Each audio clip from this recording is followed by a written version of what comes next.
Creation Art. I'm excited to be here. I know last week I took a day off. Actually, I took a week off only from this because I've been actually working on spring projects around my place. This time of year is actually one of my busiest times of year, and that's because we're doing fire prevention, putting gardens in, redoing the lawn, all of that kind of stuff right now. And I hopefully going to be done with all that by Friday. And then it's just regular maintenance, which is always fun. But I'm excited because I have a wonderful guest today, and her name's Kristine Genovese. Is that Hmm. correct? You got it. And so she's here to tell her story, and she does things a little bit different than other. Would you call yourself as a healer coach, right? Or a Sure. therapist? Sure. Healer's good. I'll go with that. I'll own that one. I just got back from Egypt, so I'm feeling like a healer, maybe even a priestess. Awesome. So we are going to hear her story today. So thanks for all who are watching. And if you have any questions, be sure to post those. We'll either try to answer those during the show or afterwards. So thanks again for being here today. And now, Kristine, I want to take you all the way back to where you grew up, what it was like as a kid, as a teenager. I want to hear your story. Basically, how you got to where you are, and I might interrupt you occasionally. Just throw it out there. Awesome. Well, I don't know how much time we got, but I'll do my best to kind of give you just a few of the blips. But with a last name like Genovese, I am sometimes called the spiritual gangster. My last name is pretty infamous in New York City. My great great grandfather was Vito Genovese, one of the head of the five crime families. Oh, So, wow. yeah, I do come by that nickname, honestly. So I'm bringing a lot of light to the name. That's my goal these days. But I was originally born in New York City and then wound up finishing high school in the Pocono Mountains of Pennsylvania.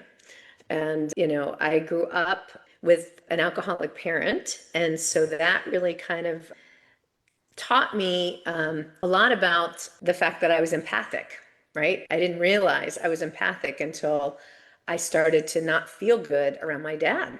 I started to take on and feel his emotions, like the self-loathing and just all of the negativity and challenges that he was having and who he was. And so that was sort of my first realization that, oh, maybe I'm a little different, than I thought I was.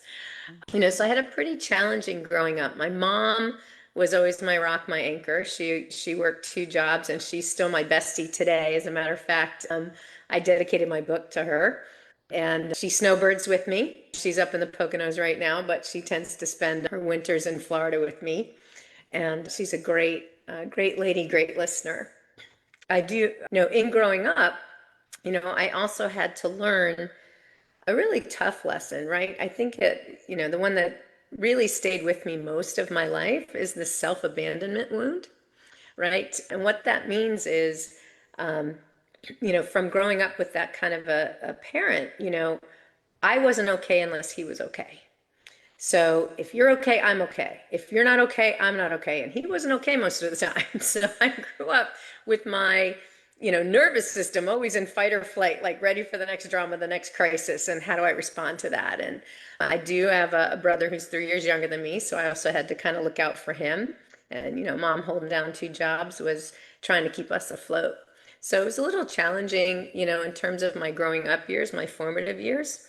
But living with him also gave me this self-limiting belief that whatever I did wasn't good enough. And so I became the overachiever. I had to achieve at sports, I had to achieve in school, right?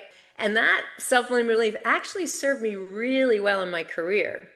After getting through college and getting into the workforce, I found my niche as a corporate turnaround specialist.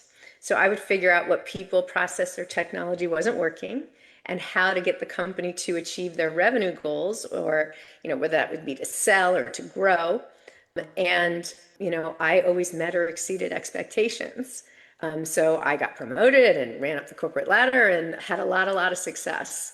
Um, So I'm going to throw this out there real quick. It seems to me like Anybody that's been abused or grown up in an abusive home like that, Mm-hmm. whether it's physical or mental abuse or verbal abuse, or any kind of abuse, it amazes me how the people or the person that's being abused is always trying to please the abuser. Mm. If you think about it, and it's deep, and I've seen it, it's like, especially those that stay the victims, Right. right?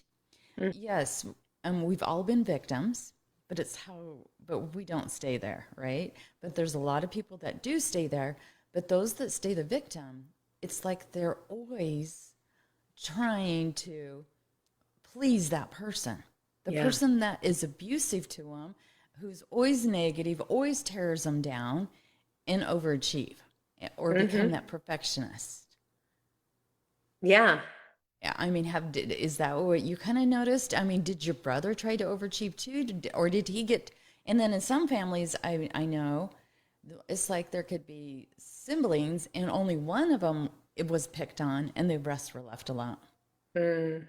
He was an equal opportunity abuser. I did take the brunt of it, but he didn't leave my brother unscathed either.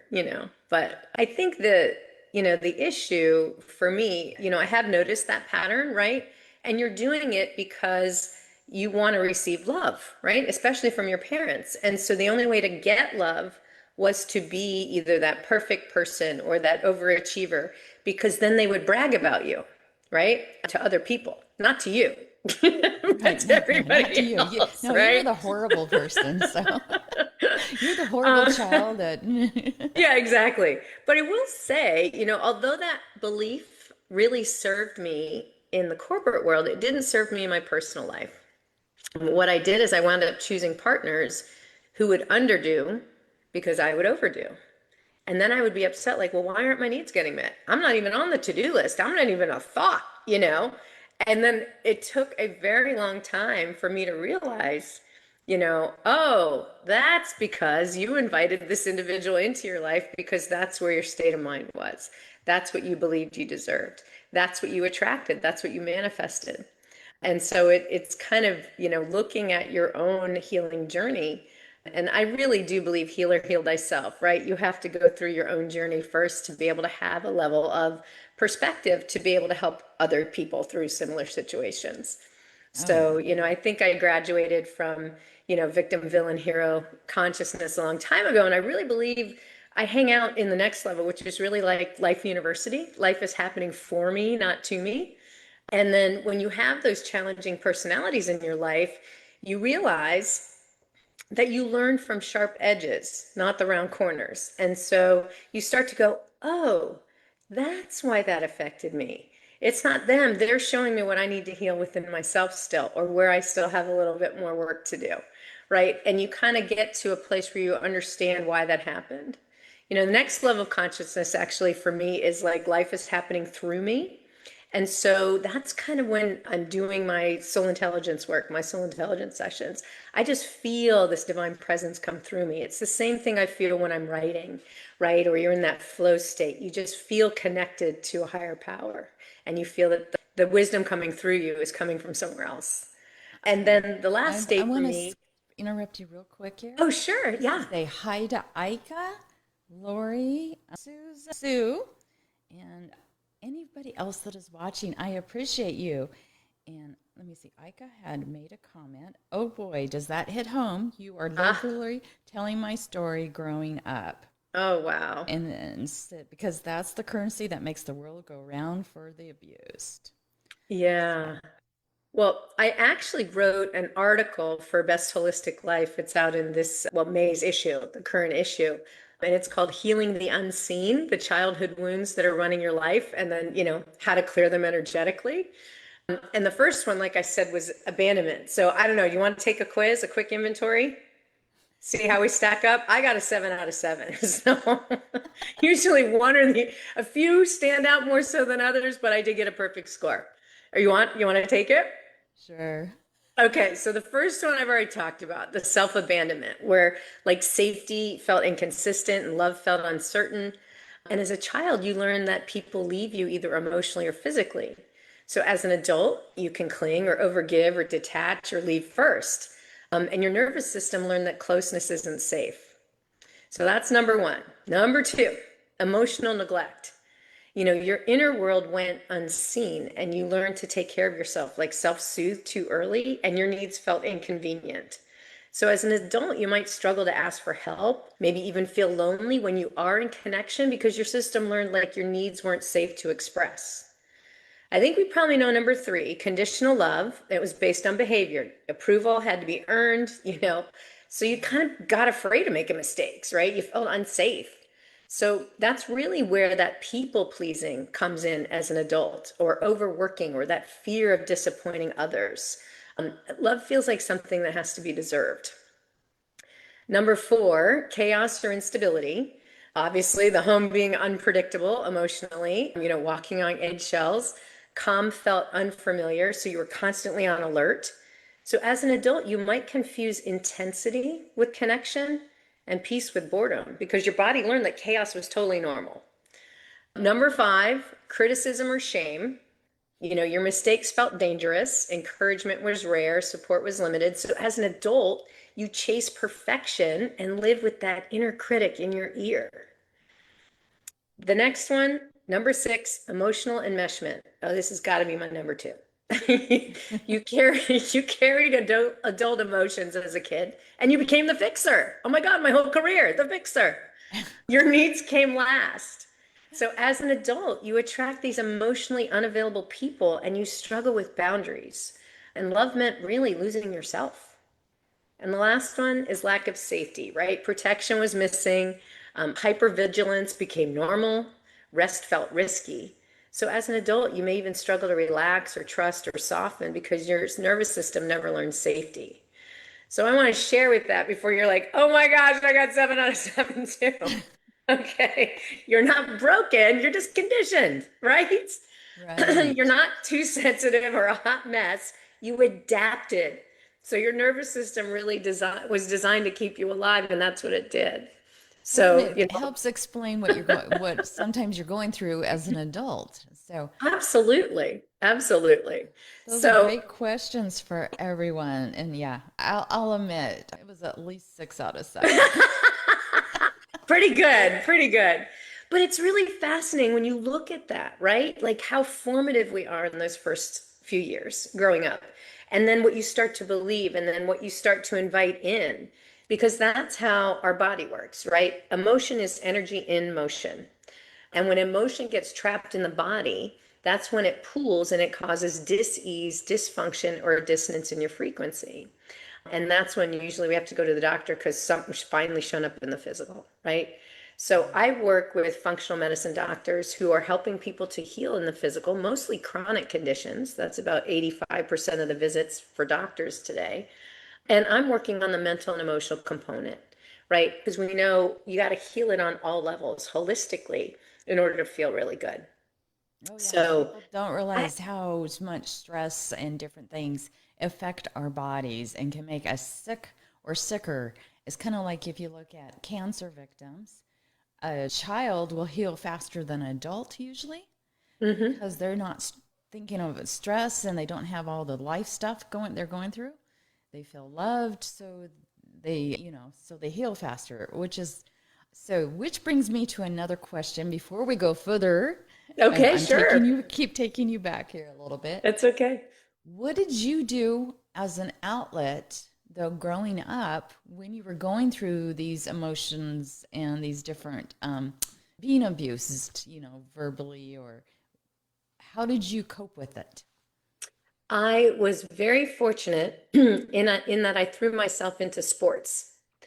And so that, playing a sport, after school, you always had practice or you had matches or games or whatever. So I became an athlete. I played field hockey in the fall, which is really funny because when I moved to Florida, people are like, what is that? Apparently, it's soccer and now lacrosse that have kind of taken over the former field hockey players of the world. Excuse me one second. All right, so field hockey. Then I learned how to ski because I was growing up in the Poconos, so I learned how to ski on ice. So I'm pretty good out west now.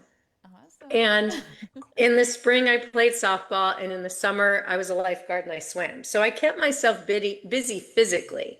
So I'm glad that I didn't decide to turn to drugs or necessarily alcohol or those things. Now, I won't say I went through my teenage years not doing anything that I shouldn't have done, because certainly as a teenager, you dabble and you do. But I also probably, looked for a boyfriend who might look out for me, might want to care for me, might, give me the love and affection that I wasn't getting, from my father. And I do think that that pattern kind of showed up, throughout my life, always looking to try and find that stable male force. But I'm like that song, looking for love in all the wrong places. Oh, goodness. At least I can That's laugh at funny. myself. Right. Well, it's like because everybody has a different story, a little bit of a different story. Some people, they turn to a grandparent or a friend for help, or they, like you said, you did sports, which, I did nature and art. I loved spending time outdoors and working on art. That's what I did for my, to get Mm. out and get away. So everybody has different things, to Hmm. help. Or I did a lot of volunteering, serving, and helping at our church and different things. So, That's awesome. See, at least we channeled it in a good way, right? I think for me, the sports also was like that physical outlet, where it was a I level of, love sports, but right, competition to get I out the wasn't allowed to aggression. do sports. Oh, wow. Wow. Well, That's I still, to this day, am an athlete to some degree. I am a competitive tennis player still. awesome. I picked that up, in my 30s actually. So I never played tennis as a kid. I learned how to string tennis rackets and dated a tennis pro, but I never actually really played No, I it. did play tennis. I did do Nice. swimming and fishing, and I did track, and I basketball and stuff. It's just my dad didn't know I did it. Uh-oh. Sneaking it I in did it there. for fun, so. Awesome. Yeah. Well, I mean, so today I still compete in USTA tennis, and Oh, wow. I've been fortunate that, when you win locally, you get to go to the state competition to play. So one of my leagues I played in, we actually won states one year, which was super cool. Well, And I'm congratulations. Thanks, and I'm headed to states again in June with my mixed doubles team. So I'm pretty excited. It'll be fun. Oh, well, that tells us that you play tennis a lot. That is definitely an outlet for me.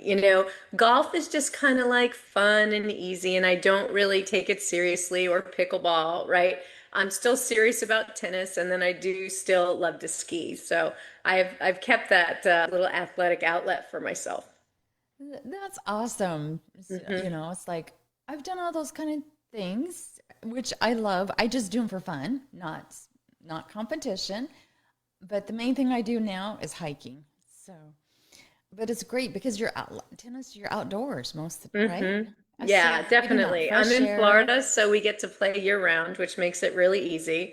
And, it was funny. I went to my chiropractor and he says, "Well, what are you doing for strength training for tennis?" I was like, "Tennis?" And he's like, "No, strength training for tennis." And I went, "Nothing." And so I wound up starting to do Pilates, which like on the reformer machines and things. And I've actually decided I really enjoy that.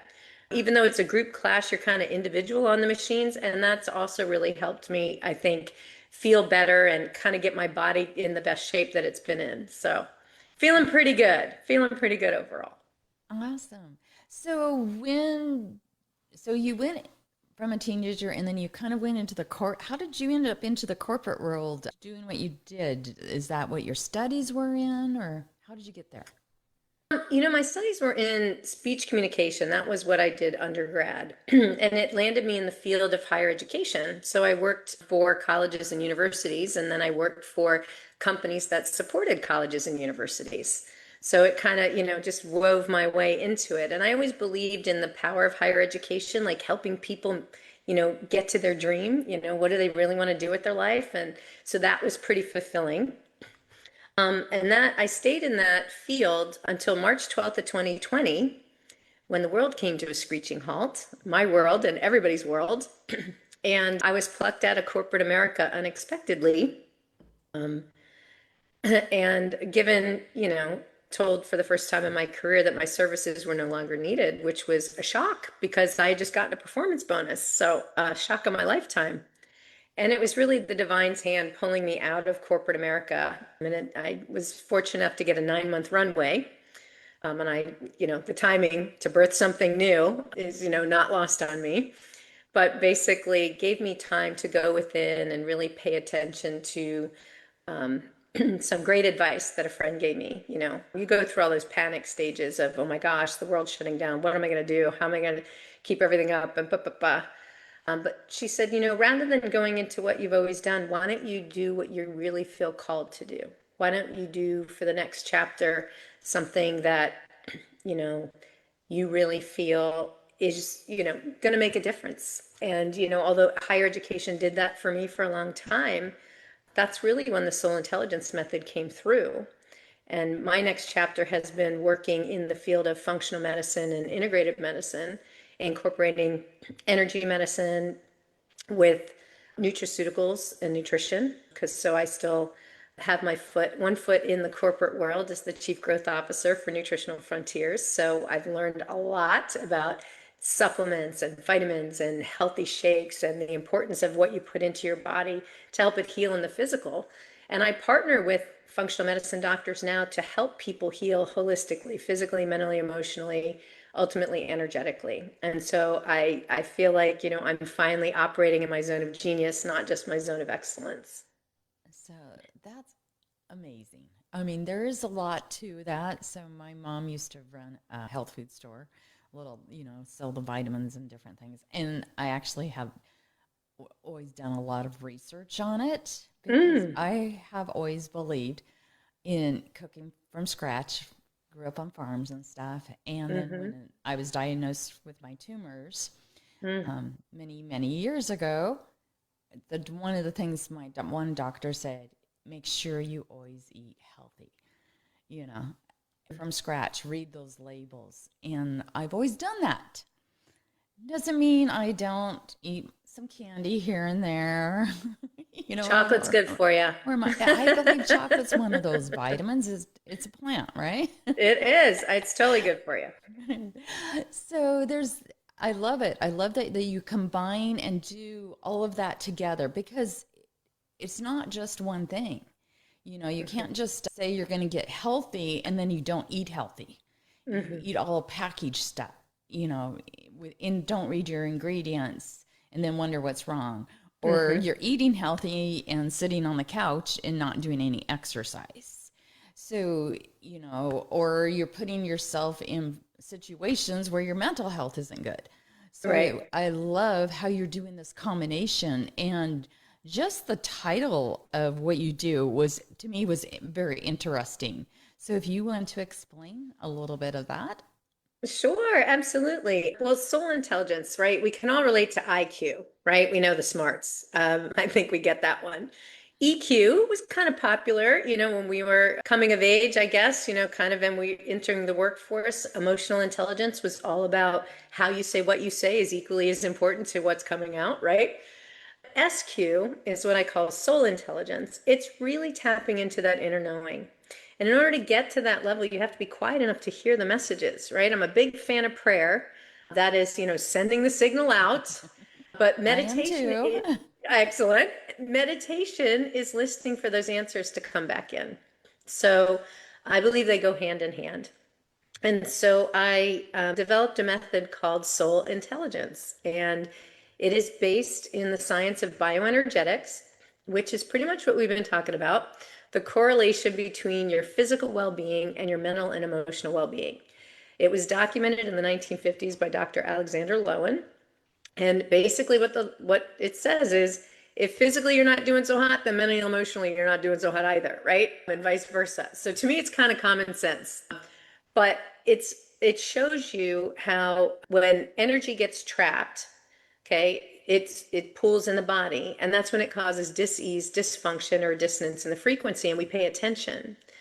What I usually talk to people about, my method's founded in quantum physics, it's founded in bioenergetics, and it's based on the principles that we learned back in elementary school. We are all electrons, protons, neutrons vibrating in an electromagnetic field. That means we have an electromagnetic field around us. As a matter of fact, even our organs do. Our brain only has a 2 foot wide electromagnetic field around it. And think about all the strategizing, calculating, figuring, all the stuff we do up there. But our heart has a 6 foot wide electromagnetic field around it. It's not just this random pump, it's this toroidal field that creates that much energy. So it's infinitely more powerful. And so emotions are supposed to be energy in motion. And when energy is no longer moving through, that's when it pools and that's when it causes the dysfunction or the disease or the something challenge in the physical you have to heal. So what I do is my method allows me to get to the underlying emotional root cause to whatever's causing the physical dysfunction. And so once we get that energy out of the body, then we're able to give the body what it needs to heal holistically and completely. Because, people talk all the time about somebody's mind state when they're going through something, a challenging health issue. And, if you're depressed, it's infinitely harder to heal. If your body and your nervous system is constantly in fight or flight, it doesn't have time to rest and recover, so it can't heal completely. So that's one of the things that I do is I really try and help move those self-limiting beliefs, those negative energies, emotions, and thoughts, the repetitive patterns or archetypes, all of the trauma that we trap in our body up. It's stuck in your subconscious mind, and then we bring it to the conscious to be released. And we do it in a very painless way. So I've noticed, maybe I misread it, but you mentioned something about you don't go back and have them go through their trauma, Right, which a right. lot of therapists do, but you Yes. don't. Yeah. So the whole concept of talk therapy is to get you to go back into that situation, feel the emotion, and release it. So whether you're going to cry it out, whether you're going to yell it out or throw something, right? It's to move that energy that's trapped, that's stuck there. And so talking about it sometimes does that for people. But what I've found is when I go in and I do my method, that they haven't completely released it, that it's stuck in the physical body, in the tissues, in the cells. Because what everybody needs to understand is everyone and everything is energy, right? Even, Einstein said the future of medicine is frequency. Like we're using electromagnetic pulse right now, frequency, to break the outer membranes of cancer cells. Not using chemo and poisoning the good cells and the bad cells, not using radiation to burn the good cells and the bad cells, frequency to change it. And people are like, well, how does this work? How do you do this over Zoom? I go, how am I seeing you right now? Everything is energy and frequency. It's streamed into a receiver.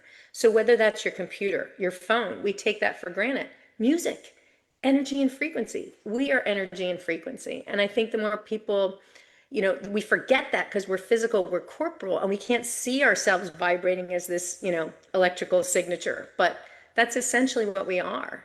And our bodies are mostly water. We conduct electricity through our bodies. We are natural receivers of energy and givers of energy. And so when I was telling you early on in the formative years, my heart is this 6 foot wide magnetic field, right? Going out from outside of me. That means not only is it my stuff that's in there, but I'm picking up on other people's stuff. So that's what I was feeling. I was feeling into, my dad's electromagnetic field where that negativity was stored. So I think the more people understand, energy and frequency, and quantum physics is becoming a little bit easier to understand, I think the healthier we're all going to be. Well, and I have a feeling you're kind of like me. It's like I can walk into a store and or into a room and I can tell if somebody's hurting, if someone's sad, someone's not feeling good. I just pick up these little senses or energies You can from totally them. feel it. Yeah. Absolutely. It's- So my first sense, right? There's a lot of clairs, right? The clairsentient people know most often, like that's the seeing, clairaudient, hearing. I'm Right. clairsentient, right? Sorry, clairvoyant is the eyes. Clairsentient is my first sense. That's the feeling. right? And then clear cognizance is just a knowing. You don't know how you know, you just know. You're like, how do I know that? So it's kind of fun when you start recognizing what your primary clair is. It sounds like it. So it's, and I have a feeling, like you said, because we're made up of so much water, that's probably why water is like one of my favorite places. So whenever Mm-hmm. I go on a hike or spend the day for relaxing, it's to a waterfall, it's to a lake, or it'd be to the ocean, a beach. Mm-hmm. Those are my happy places because just sealing, especially feeling the water, I don't know, there's just something about it. Yeah, it's a natural rhythm. It's a natural, the primordial sound of the universe is Om. And so there's a natural rhythm to water, and it helps us get back into homeostasis very quickly. So that's one I of mean, my I happy places too, lady. is it? Yeah, I even absolutely. have two ponds with the waterfalls and streams, Beautiful. but it's like Beautiful. our Get pump had Zen. broken down and was like, oh my gosh, I need to get it fixed, but, which we did replace. But it's just because of that sound sounds so just the trickling, I don't want a Awesome. big, huge. I just want that trickling, soothing sound. Beautiful. Yeah, that's a great way to tell, get yourself back, and one of my favorite ways is to laugh because laughter brings you up to joy really quickly too. So there's a lot of things you can do to affect your energy, your mood, and your level of consciousness. So, what do you say to those? Okay, this has been a big thing. I don't know if I've ever even asked this question, but I'm going to ask you. Okay. You're like, oh, great. There are people out there that because their parents were so abusive or whatever, and Mm, sometimes their parents weren't, they just keep playing the victim mm, and turn everything against them, or it's like, how did they get out of that stage?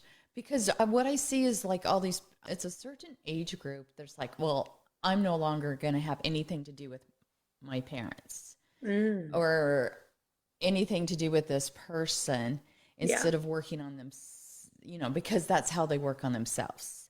right. Am I explaining this correctly? Yeah, no, there's a big Because trend. you see all There is this a as big like trend. burn the bridge, get rid of that person, but to me our world is small and you should be kind no matter what, even if you don't agree.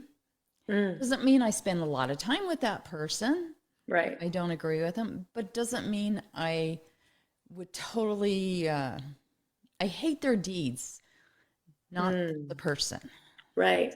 Does that or I might hate their speech and I might stay away from them somewhat, but it's like when it's a family member, how would you recommend they deal with that? Well, obviously it's pretty challenging, right? It is. Because they're doing it because they feel like that's setting a healthy boundary for them. Because whatever that person says or does is triggering them. Hmm. So rather than them dealing with what is there for me to heal, they would rather just push them away and not deal with it.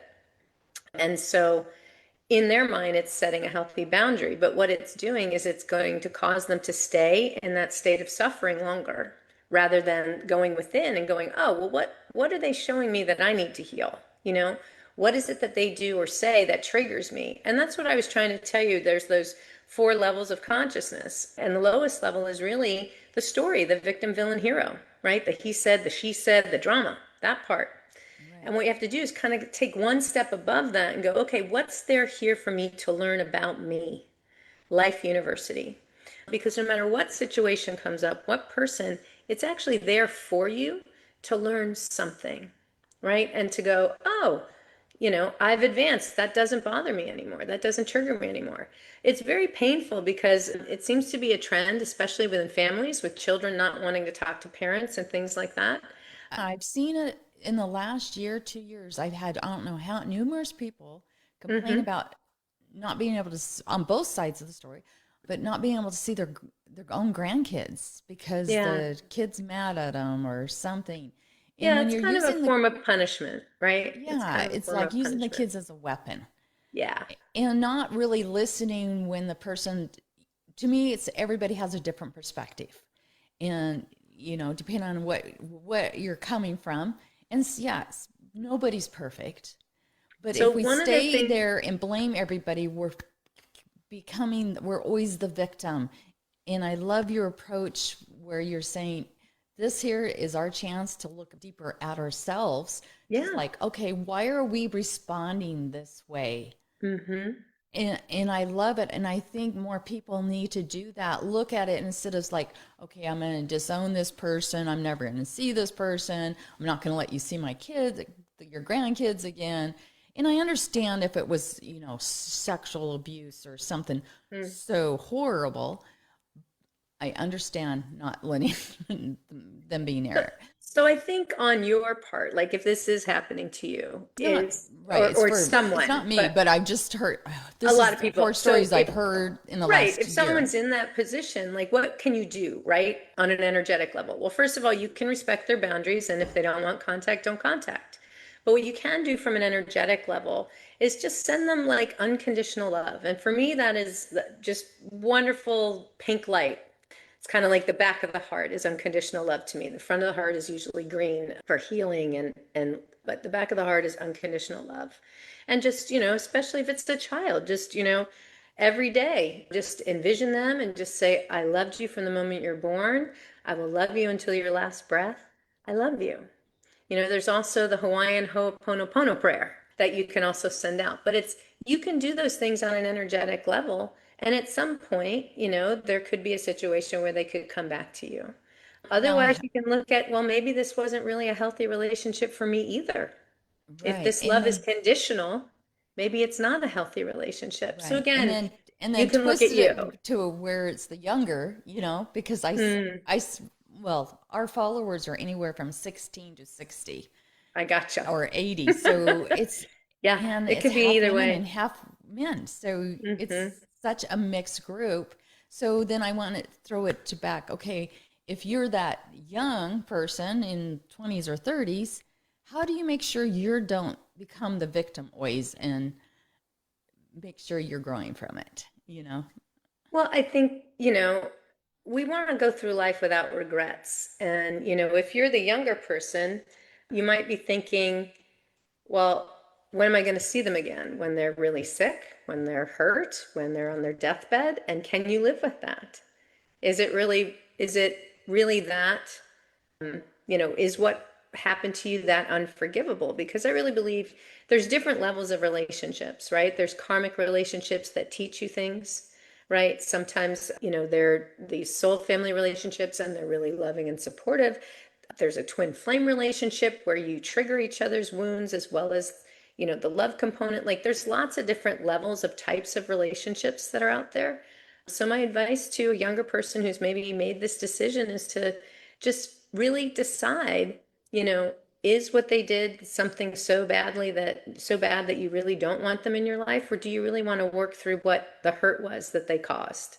And can you verbalize that? And can you agree to work through that together? Right. Now, this is what Ike just said. Mm, I have a friend whose daughter did that cut her off for no apparent reason, refuses to talk, and completely blocked her. It's killing my friend. mm. Breaking contact and ghosting parents, etc., is the ultimate insult and control. Yeah. Yeah. And it's kind of a new phase in the last year, 2 years. And I've talked to other counselors that were saying the same thing, and they're like, "But we just don't know how to deal with it." So, thanks for answering, giving some That's my best ideas. advice. That is my best advice is to just send them love unconditionally in a way that, when you say your prayers or you have your morning meditations. I'm a big fan of Dr. Joe Dispenza too. And he has a wonderful meditation called Changing Boxes that I would highly recommend if you're interested. You can go to his website and check it out. But it's about going into the quantum field of all infinite possibilities and envisioning the possibility where that doesn't occur. And what does your life look like? And really focusing on that and feeling into that and what can it be different. It's very similar to what I have on my website, which is called a sacred soul script, which is always about putting what you really want to have, what you desire in your life, and writing it as if you've already got it and you're celebrating it. Because what happens is the universe matches our vibration. So at some point, that loved one could come back into your life unless it's not truly what you want. Right. Well, So, and when you were mentioning prayer, is like one of the things I know is like if I feel like I'm not getting through to somebody, it's like they're not understanding me because sometimes we don't understand each other, right? Because we sure. all have different perspectives depending on Hmm. where we grew up or what we're doing. I pray for their heart. I pray Mm, for them to yeah. understand where I'm coming through from. And I would pray that I understand them better so I use the correct words. And it might be months, but like it always, I mean, God is in control and it always comes out. So it's, Yeah. which is always a blessing, but it's not easy when you're going through it. And I love the fact that you don't go and revisit trauma constantly. I know when this one group, because I've seen it where a lot of times when people, they're constantly bringing up something like, say, in a marriage classes, if you're constantly bringing it, pretty soon somebody might get so upset they don't even want to come Mm. and visit, anymore because they feel like they're being dragged through something that they're like, but I already went through this. So I love Hmm. the way you do it so different. So thank you. You're welcome. Well, if anybody's interested in learning more about the soul intelligence method or about me, they can go to my website at soulintelligencemethod.com. That's SOUL because it's the soul baby, soulintelligencemethod.com. And, my book is available on Amazon and Kindle and Audible and Barnes and Noble and all kinds of places. So I would love it if anybody in your audience wants to learn more about the soul intelligence method, that they check it out. I know I'm going to have to order your books. So Yay! no, I love having you. Any last words? I would just say, just remember that self-care isn't selfish, it's sacred, and I think as human beings, we naturally want to give ourselves to other people. We want to help everyone, but we really need to love one another as we love ourselves. And so really taking care of ourselves, know that because your energy affects other people's energy. When you work on you, you actually can raise the level of the planet's consciousness just by working on yourself. It's part of quantum physics and the butterfly effect, right? That means if a butterfly changes its trajectory dramatically, its flight pattern on one side of the world, it can actually cause a tsunami on the other. And that's because we're all connected. So, just praying for your friend, praying that, their family gets restored, sending love to that person who's obviously hurting, it will eventually come around. And like you said, it's a small world. Mm. I've gone to the Bahamas. I ran into people I knew or knew the person I was with, or New York or Florida or anywhere in the world. And it's amazing. And that's why you should always treat everyone with kindness because I'm you in on just that. I'm in on don't that. know. Yes, It's like yes. use respect. Don't throw flames on a fire or gasoline on the fire, right? Use Absolutely. words. Think about what you say, speak, and do because your words do affect others and they affect you. And I love the fact that, yes, take care of yourself, whether it's journaling, going outside in nature on a hike, art, Hmm. sports, playing tennis. Of course, we wish you the best All for the that. things. There's so many Absolutely. different activities that you can do. It's like go Hmm. and do something besides watching the news constantly. Get away from the negativity, right? Yes, I'm very conscious about the toxicity I let in my life, and that's being very conscious about what I listen to, what I watch, what I read, whom I'm around. Toxicity comes in many forms, not just the chemicals in your homes or your food. So I would just be on the aware for those energy vampires. That's funny because one of my other guests called them energy vampires as well. So Can I love suck the it. life right out of you if they try.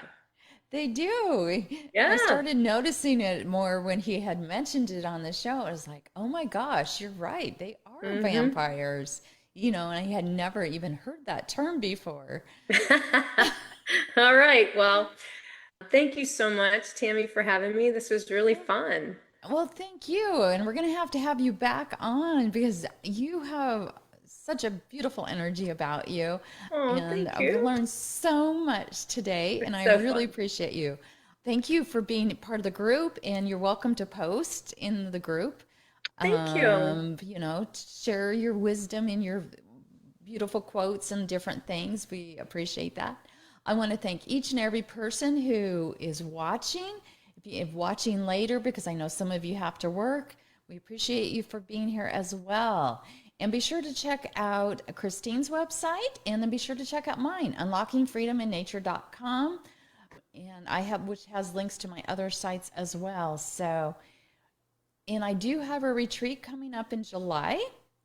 So if you're interested in that, please check it out. And on the Monday marketing, be sure to check out all those coaches and leaders who post there, or if you, because there's a lot of great information there and different things that are coming up, books, different things like that. So be sure to check that out. So thanks again for being here. Thank you so much, Kristine, for being here. I really appreciate you taking your time to share. Absolutely. Thanks again, Tammy. Thank you. Bye, everyone.